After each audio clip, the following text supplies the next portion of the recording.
Mesdames, Messieurs, bonjour. Très heureux de vous retrouver ici en direct du Salon de l'Agriculture qui est blindé. On va le dire, c'est blindé. Personne ne comprend pourquoi il y a autant de monde au Salon de l'Agriculture un samedi dans le Hall 4. Le Hall 4 qui d'habitude est désert, même les exposants, j'en connais certains qui ont déjà quitté les lieux, mais dans les allées, il y a énormément de monde. Alors le thème que l'on va traiter, c'est comment libérer l'agriculture de ses contraintes. C'est un thème un peu surprise, les invités n'étaient pas au courant du thème de l'émission. Et il y a urgence justement de libérer l'agriculture de ses contraintes. Pourquoi? Vous avez vu certainement qu'un membre du gouvernement anglais a conseillé aux Anglais d'apprendre à cuisiner le panais. Voilà. Il y a pénurie de fruits et légumes aujourd'hui en Grande-Bretagne. Vous savez qu'on est en guerre. On est en guerre. Alors oui, il y a un conflit en Ukraine, mais c'est un conflit qui tait son nom parce que c'est un conflit mondial. Il y a des tensions entre la Chine et les États-Unis. Il ne faut pas le mettre comme ça sous la table. C'est une réalité. Et je ne voudrais pas qu'on ait l'idée, comme on s'est rendu compte avec le Covid, qu'on n'avait pas de masque, qu'on n'a plus d'alimentation. Et oui, les stocks alimentaires, ils ne sont pas en Europe. Ils sont en Chine essentiellement, ils sont aux États-Unis et en Europe on n'a pas trop de stock et on n'a surtout pas pensé cette logique de stock. Alors pour en parler, j'ai le plaisir d'accueillir Yannick Josion. Bonjour Yannick. Bonjour Jean-Paul. Éleveur dans le Tarn et rugbyman avant tout. Voilà. Oui. Juste à côté, Hervé Pomereau. À la retraite, mais... À la retraite, ouais. Agriculteur donc. Où, Hervé? Agriculteur près de Chartres, en Eure-et-Loire. Voilà, mais vous le voyez là. C'est un agriculteur qui va tourner la page. Il a acheté un bateau et va faire le tour du monde. Ah ouais. Donc il va changer de vie. Juste à mes côtés, François-Xavier Hupin, donc secrétaire général adjoint des jeunes agriculteurs. À ma gauche, Loïc Guiton, responsable marché agriculture, Banque Populaire. Et juste à vos côtés, Michel Biraud. Bonjour Michel. Bonjour Jean-Paul. Michel, donc qui est le patron Lidl, on va faire simple parce qu'il est responsable approvisionnement, marketing et tout ça. Il dirige tout chez Lidl. Et qui a changé de vie en venant justement dans la grande distribution, puisque toi, tu as démarré pas du tout. Tu as passé le bac. J'ai un bac d'eau chaude et un bac d'eau froide. Je suis pas énarque. Tu as fait une licence de tourisme. Ouais, c'est ça. Ouais. Putain, t'es bien informé. Puis tu es parti en Argentine. D'abord à Bora Bora. Ouais. Après en Argentine, j'avais un restaurant de viande argentine, une paricha argentine. Et ensuite, je suis tombé chez Lidl. Voilà, et en 2001, il arrive chez Lidl, et puis petit à petit, tu chef montes de magasin, chef de secteur, et voilà, et aujourd'hui patron. Et pourquoi les agriculteurs t'aiment? Parce que tu connais l'agriculture? Parce que moi je suis alsacien, ma maman était dans la choucroute, tous mes grands-parents, bref, on est d'une famille de choucroutiers, et je suis né dans la capitale mondiale de la choucroute, qui est Krautergersheim, qui est le plus beau village de France. Au-delà d'être celui de l'Alsace, mais même de la France. Et en plus, j'ai un beau papa qui est paysan dans le Gers et qui dit toujours « je suis PDG, paysan du Gers ». Et où, précisément? Quel village? Il y a pire comme département. Ouais, alors c'est entre Fleurance et Lectoure. Ouais. Lectoure, le pays du melon. Donc un petit village qui s'appelle Terrobe. Bon, très bien. Donc on va essayer de comprendre sans langue de bois, mais vraiment je compte sur vous les gars, comment on doit libérer l'agriculture de ses contraintes. Une mesure, toi Michel, pardon, on va démarrer par toi, pour libérer, pas de langue de bois. Alors le sujet il est très très très très vaste. Moi il y a un sujet qui me tient à cœur et pour lequel je suis partenaire depuis 3 ans maintenant. En fait j'étais dans un élevage laitier il y a quelques années. Et je ne savais pas, j'ai découvert sur cet élevage, il y a le chef d'exploitation qui me présente son équipe et qui me dit « Tiens Caroline, elle remplace un de mes associés, elle est du service de remplacement. » Et j'ai dit « Quoi ?» Du service de remplacement, ce qu'ils appellent entre eux dans le monde agricole le SR. Je ne savais pas ce que c'était.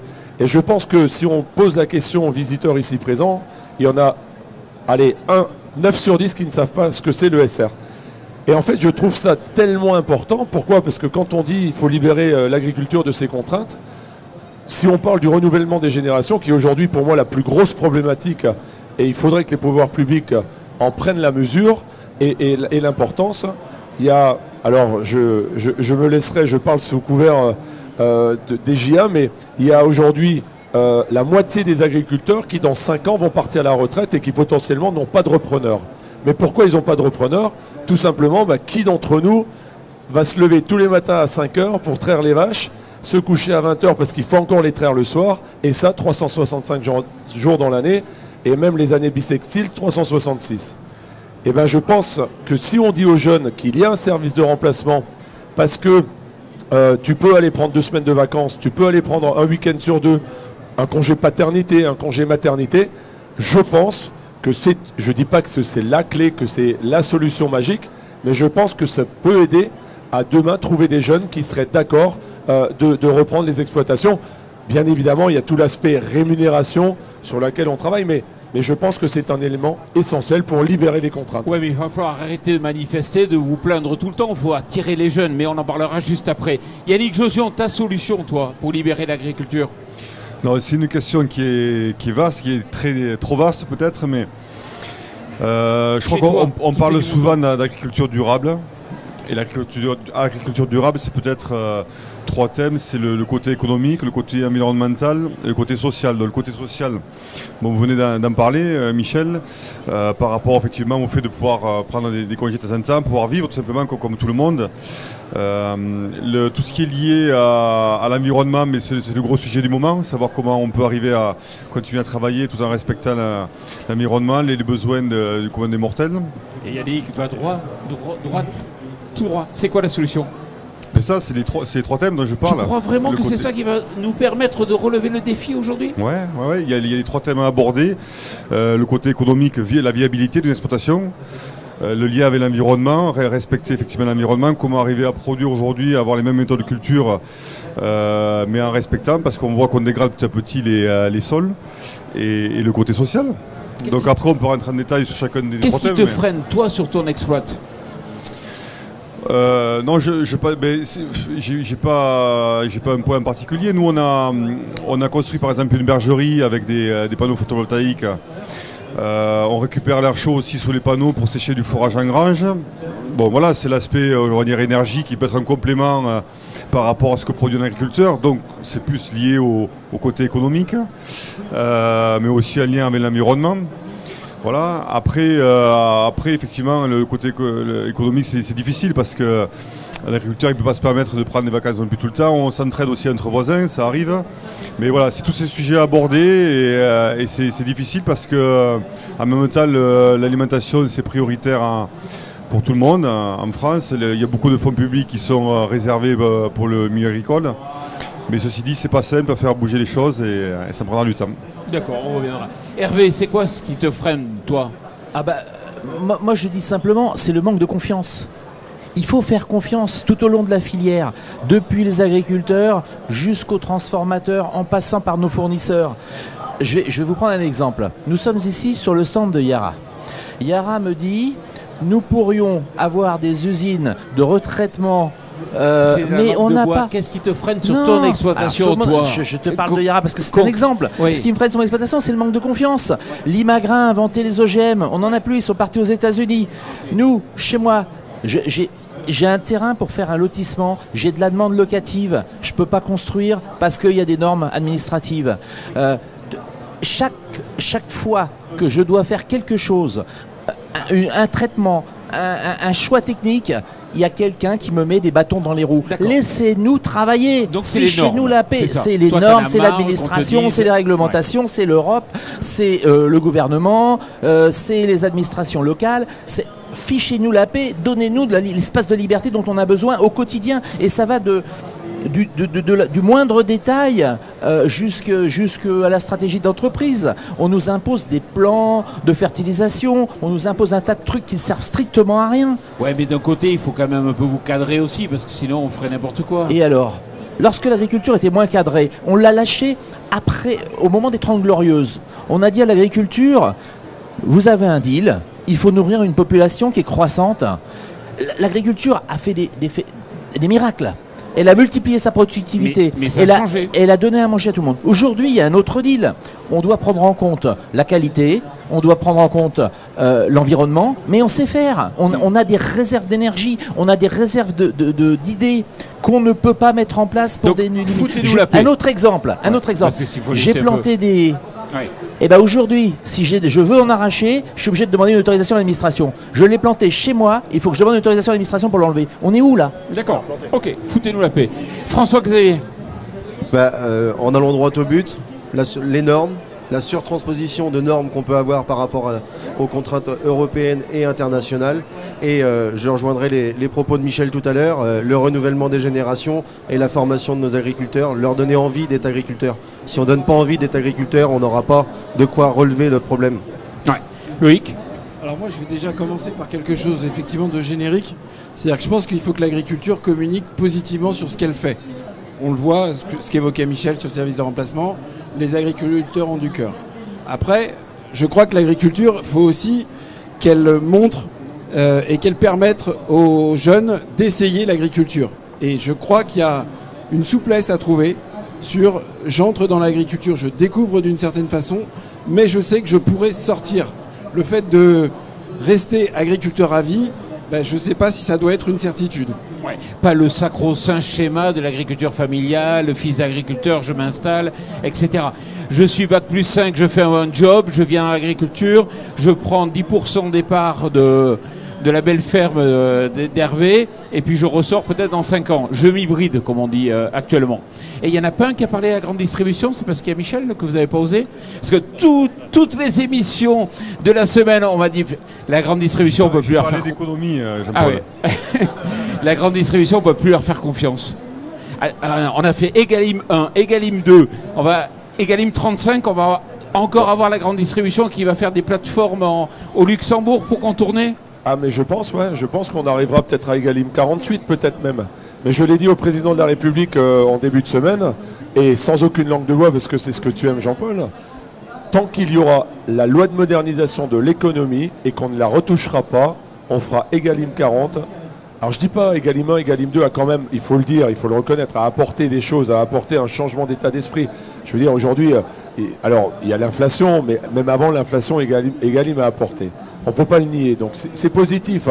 Mais encore une fois, tant qu'il y aura LME, il y aura des centrales internationales de négociation de services, pas de produits. On ne parle plus de produits dans ce pays. On négocie des services. Mais non, il y a de la matière première à négocier, à discuter, à prendre en compte. Il y a le coût de transformation, le coût de distribution, le packaging, la logistique. Donc, de toute façon, moi, on me dit, tout ce que tu racontes, c'est des conneries. Moi, je suis un peu l'électron libre, mais je m'en fiche. Je le dis haut et fort. Tant qu'on ne retouchera pas LME, la loi de modernisation de l'économie, ça ne fonctionnera pas. Et comment il faut la retoucher, justement? On est le seul pays au monde. J'ai passé 4 mois en Espagne pour voir un peu comment ça se passe. Les relations entre un distributeur et une multinationale, parce que je ne dis pas qu'avec les PME c'est compliqué, les PME ça se passe bien, parce qu'ils sont dans la transparence, dans la confiance, comme disait monsieur. Le problème c'est que les multinationales sont dans l'opacité la plus totale. Je suis désolé. Pourquoi? Parce que LME, parce qu'on part d'un tarif général qui sort du chapeau de Perlimpinpin et on négocie des services pour arriver à un prix d'achat qui à aucun moment n'a pris en compte le coût de production d'un paysan. Ça ne peut pas fonctionner. En Espagne, les relations sont apaisées. Pourquoi? Parce qu'il y a encore des discussions d'acheteurs. Quand tu es dans LME, tu n'es plus acheteur, tu es marchand de tapis. Tu pars d'un prix là-haut, comme au souk à Marrakech, et tu négocies. Et voilà, si tu es meilleur que moi, tu vas avoir des services meilleurs que moi. Enfin, on marche sur la tête dans ce pays. Je suis désolé. Donc, il faut aussi du courage politique, à un moment donné, pour dire, allez, on retoque LME, on change les choses, et on revient à des choses plus normales, avec plein de bon sens, et de la confiance. Info ou intox, on a eu un représentant l'ANIA qui nous a dit... Ouais, la grande distribution, ils nous pressurent terriblement sur les marques, etc. Et eux, ils se font la marge là maintenant sur les marques distributeurs. Et toi, tu es le champion, non Moi, je suis le champion de la marque distributeur, mais ils nous pressurent. Bien sûr que je les pressure, les marques nationales. Je peux même te dire aujourd'hui, après 2 jours, parce que j'ai aussi des marques nationales, qu'il y en a certaines qui vont quitter mes rayons. Parce que pas de transparence. Et pas de transparence, chez nous, c'est pas de bras, pas de chocolat. Terminé. C'est aussi simple que ça. On ne peut pas accepter aujourd'hui des gens en face qui nous disent c'est 20% d'augmentation. Ok, mais pourquoi? Tout augmente, l'énergie, tout. Ouais, moi aussi, tout augmente. Mais pourquoi je ne demande pas le compte de résultat de la boîte. Je demande un minimum de transparence. Et la preuve, avec 90% d'entre eux, ça s'est très bien passé. Il n'y a pas de souci. Mais il y en a quelques récalcitrants. Ceux-là, je suis désolé. Ouais, mais il faut quand même avouer que quand tes fournisseurs, c'est quoi cette règle-là? Si on n'est pas d'accord là, Ouais. je vais quand même devoir te livrer, si je suis fournisseur, pendant 18 mois mais... à l'ancien prix. Mais ça, je suis 100% d'accord avec la... Là, tu évoques la PPL de Descrozaille. Mais moi, je suis pour. Hein. Moi, j'ai pas été contre cette loi. Au contraire, je suis pour cette loi. J'irai même plus loin. L'article 1, les centrales internationales, il faut qu'ils se mettent au... Déjà, pourquoi elles existent? C'est la première question à se poser. Je ne comprends pas. Et deuxièmement, il faut qu'ils se plient au droit français. 100% d'accord. L'article 2, encadrer les promos.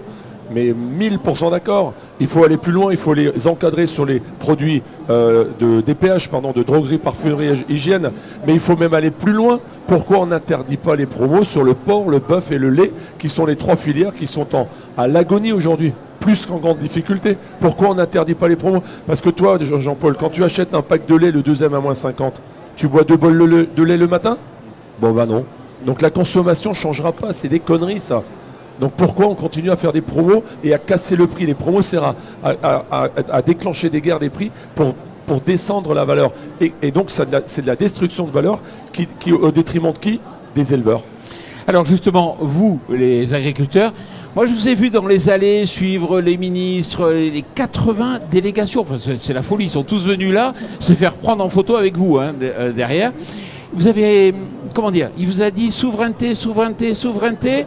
Et vous avez écouté, mais il n'y a rien derrière de concret pour la souveraineté. Bah, allez-y, vous ne vous bousculez pas pour répondre. Nous, on en a reçu beaucoup, mais nous, on est sur le projet de loi aujourd'hui sur le renouvellement des générations, la PLOA qui va arriver. Et nous, voilà, ils ont pu nous parler souveraineté, souveraineté. Nous, on leur a parlé justement en formation, jeunes, comment faire, quoi faire, orienter l'agriculture, comment essayer de l'orienter. Mais là, c'est là qu'on dit que c'est vraiment très vaste. Mais il y a ce projet de loi qui est en cours. Nous, on est sur ça, la souveraineté alimentaire. Moi, je suis pourtant pas très vieux, mais on en entend parler depuis des années et ça, on en entendra toujours parler. C'est nous, on était PLOA, PLOA, PLOA. Après, la politique, ils font ce qu'ils veulent, quoi. Et on a fait une loi sur l'accélération des énergies renouvelables parce qu'on s'est rendu compte que on n'avait peut-être pas de quoi se chauffer cet hiver. Pourquoi on ne fait pas la même chose sur la souveraineté?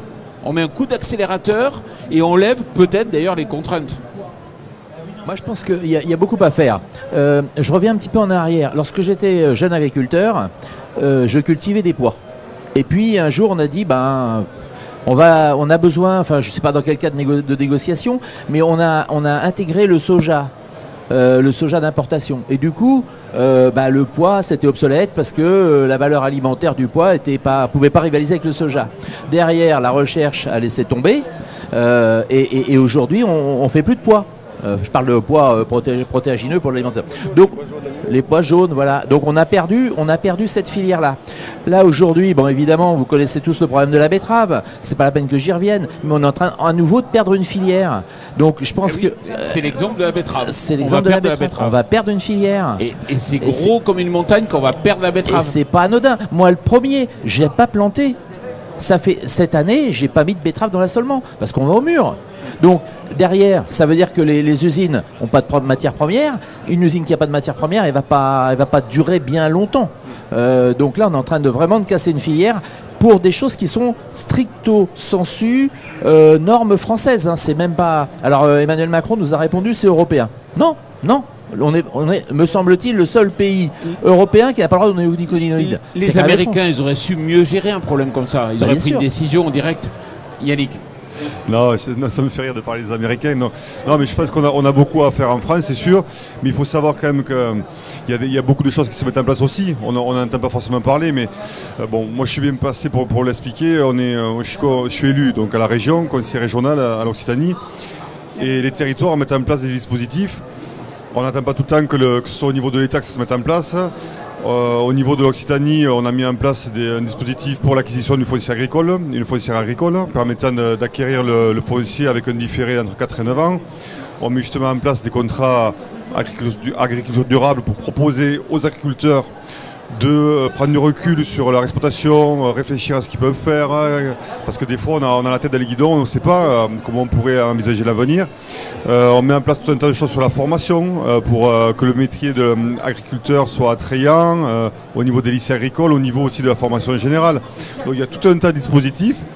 mais c'est à l'échelle d'un territoire. Et c'est vrai qu'on a aussi besoin d'un cadre plus général, plus au niveau national, pour accompagner toutes les filières, c'est sûr. Mais c'est tellement lourd à mettre en place qu'on ne s'en rend pas forcément compte et que ça prend énormément de temps. Ouais, parce que c'est vrai que la situation, on l'a creusé quand même le sillon ces dernières années. On se retrouve, j'ai appris par exemple que les 3/4 du basilic venaient de l'étranger, tu m'arrêtes si je fais erreur, notamment du Kenya, d'Israël et d'Espagne, enfin c'est un pays européen là-dessus. On n'est pas capable de faire du basilic, nous, ici? Si, on est capable d'en faire. Le problème, c'est la main-d'œuvre. On va jamais être capable de produire un basilic concurrentiel. Eh ben, mais c'est ce qu'on disait tout à l'heure. Le SR, pour pouvoir nous remplacer, la main-d'œuvre, former des jeunes qui sont capables d'aller dans l'agriculture, qui soient formés pour aller travailler dedans, qui soient formés pour s'installer.